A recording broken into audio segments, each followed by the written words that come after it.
We are now on part 2 of this video of replacing the air filter. I've taken off the left shelter, right shelter, top shelter. So all that's left now are the air horns. Here is the right air horn on the right side of the bike, held in with one little push pin. And you can either get your finger in there or use a needle nose. I should be able to just pull that off with my finger. We'll wiggle that out after. The glove box comes off with 4 screws. They are, and I'll show you where they are and where they aren't. Here's one of them right here. These are silver colored 10mm bolts. One there. One hiding under here. 2, that's on the right side. This big bolt with the washer is not for the bin. That's not for the holder. That is for the fuel tank. Do not remove this one. To get at this bolt under here, we're going to have to loosen this tie down. So just flip that up, and we're going to pull the wire harness out of the way to get access to this one. And then we'll go around to the left-hand side. Hold on. Now we're on the left-hand side of the bike. Here's the left air horn, and there is a push pin hidden underneath this. This is the ECM, the electronic control module. It doesn't have to be removed, it just has to be loosened. And I'll show you how to do that in a second. And the 2 bolts that hold on the left-hand side of the luggage bin are this 10mm silver and another one in here which goes in horizontally, not vertically, from the side. Do not remove this bolt with the large washer. That holds down the fuel tank. So we have to be kind of careful getting in here with this bolt because it's right up against a wire harness. And if you press away with your fingers, you can get enough room to get your socket, extension, and ratchet in there. So I'm going to go around, we'll do the right-hand side first, and then we'll do the left-hand side and remove the luggage bin, and then we'll have full access to the air cleaner cover. Okay, I loosened the push pin. I'm going to just pull it out, and then I'm going to wiggle the air horn, and it is just going to slide out. There's the air horn out, and actually from this angle I can see right into the air cleaner. There's the opening right into the air cleaner. Underneath, or actually it's actually part of the bin that has to come off.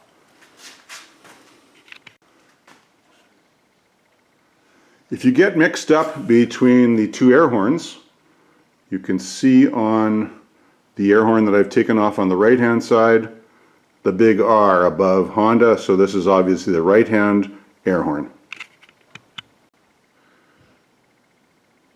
Okay, I've got my 10mm socket here on my impact gun, so I'm just going to loosen this.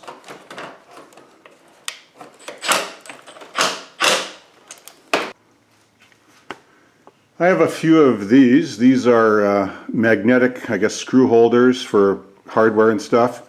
So I'm going to put the screws from the luggage bin in there and the air filter cover in there, and I'm just going to leave them for now over here on the rear passenger floorboard so I know where they are. Okay, bolt number 1 right beside the gas tank bolt. That one's out.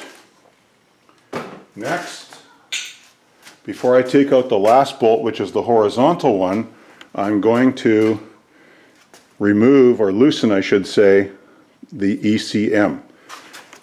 There's a rubber band, a rubber kind of strap on here, and all it does is it hooks underneath, so you just pull it down towards you, lift it, and then the ECM just kind of lifts off this cradle in here and slides away. And I'm going to bend it quite out of the way, and there are, I'll give you this so you can see. There are 2 big wire harnesses on the ECM coming off of it. And if you ever thought about sending your ECM out to Don Gould for reflashing, if you want to get rid of that cold stumble, or change your RPM limit, or your top speed limiter, there's all kinds of things you can do. All you have to do is disconnect these 2 connectors here, get these harnesses off, and send him your ECM. This is it. Now it's time for the left air horn. There's my last bolt to take out, and here's the push pin, or the push rivet, or whatever you want to call it, for the left air horn. I'm going to see if I can wiggle it out with my finger. Actually, I'm going to get the needle nose so you can see better. And I'll get that left air horn out of there.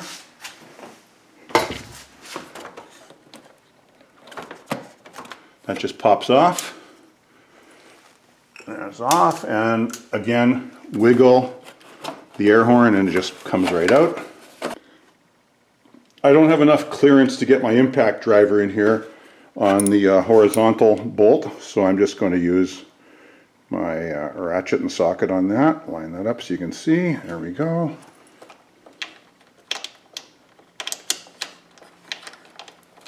And I'm pushing the wire harness down out of the way to get clearance for my socket.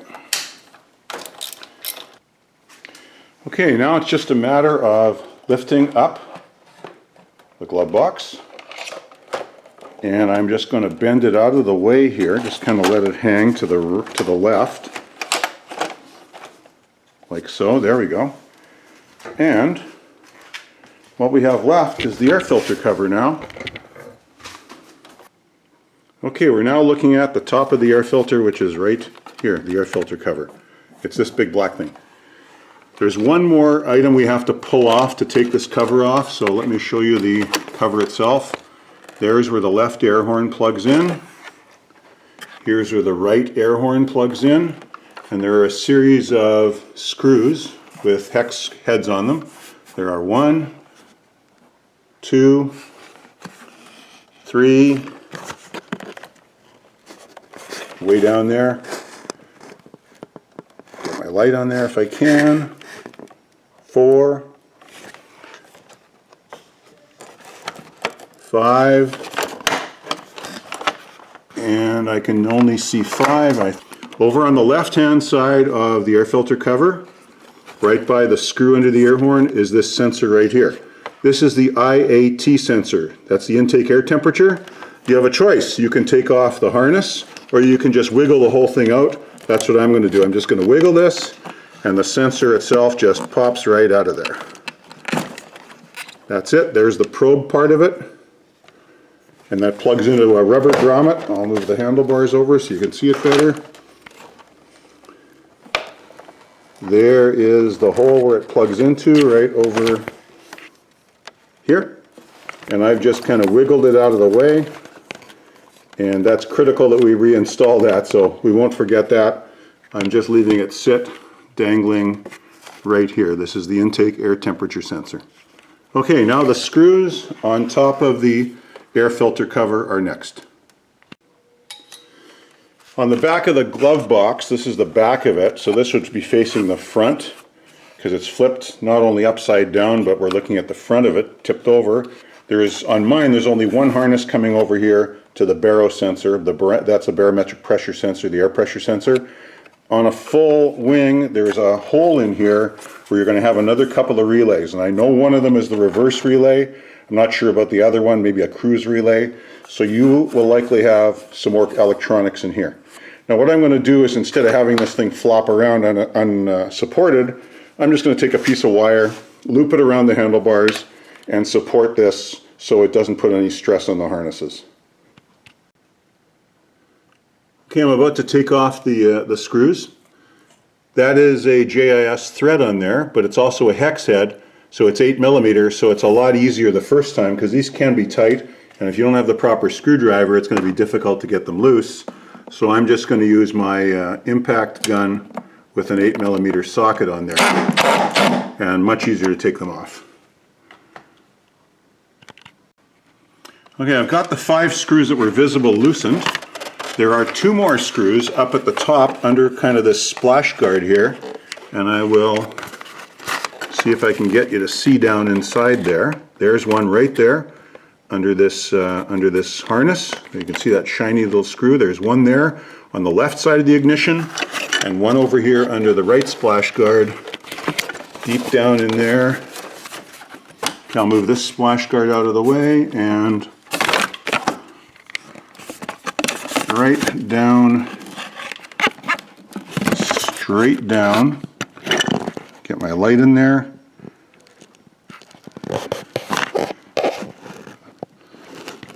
Right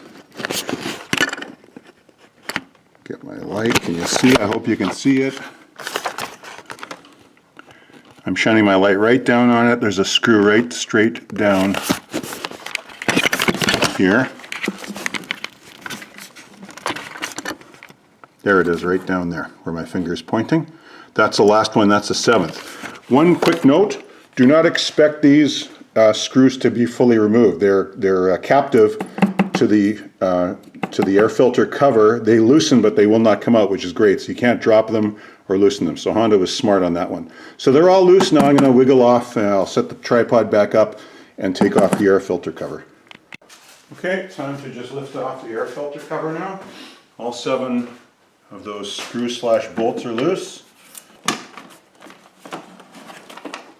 Okay, that's out. Nothing underneath. Put that out of the way. Okay, there it is. Mine has got some bugs and stuff on top. It's a little bit dirty underneath. So there it is. There's the downward side facing down, and mine's pretty dirty. I wouldn't say it's garbage yet. I can't see any light through it, but that doesn't mean anything. This has got about 21,000 kilometers on it, so it's time. It's 3 years old. I need to change it. Here we've got the throttle bodies. You can see them. Do not, repeat, do not. Heavy emphasis on do not. Try to clean the throttle plates or the throttle bodies or the tubes in there, because I believe Honda has put a coating of molybdenum grease or something along the lines in there, and you do not want to put anything in there, a rag, and clean it if you seem to have any kind of deposits on the inside of the throttle bores. Okay, that's it. The new air filter just drops right in, and I'll just set that up for you in a second. Hold on. Okay, there's new versus old. You can see the difference.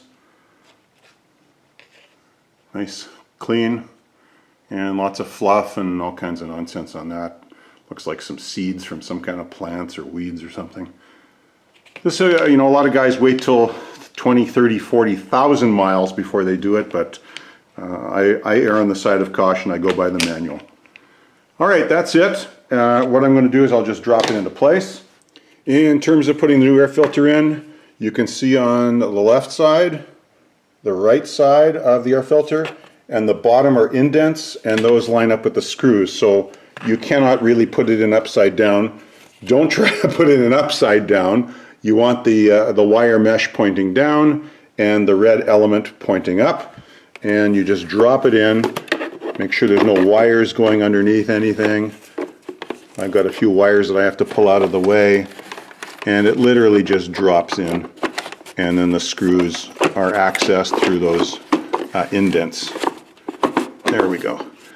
All right, no gotchas really in terms of reassembly, just reverse everything. My only recommendation is mark it down or write it down to reinstall this Iat sensor in the air filter cover or housing. If you forget this, and a couple of guys have, you got to take everything apart again, all the shelters, to plug this in. Because if this is not plugged in, as soon as you start the bike, you will get an FI light. That's the flashing fault indicator light, and that's showing you that the Iat sensor isn't reading the air properly. So push that back into the grommet. That's it. Hope you can benefit from this. Try it yourself. It's not a biggie. If anybody has any questions, you can certainly reply in the YouTube video.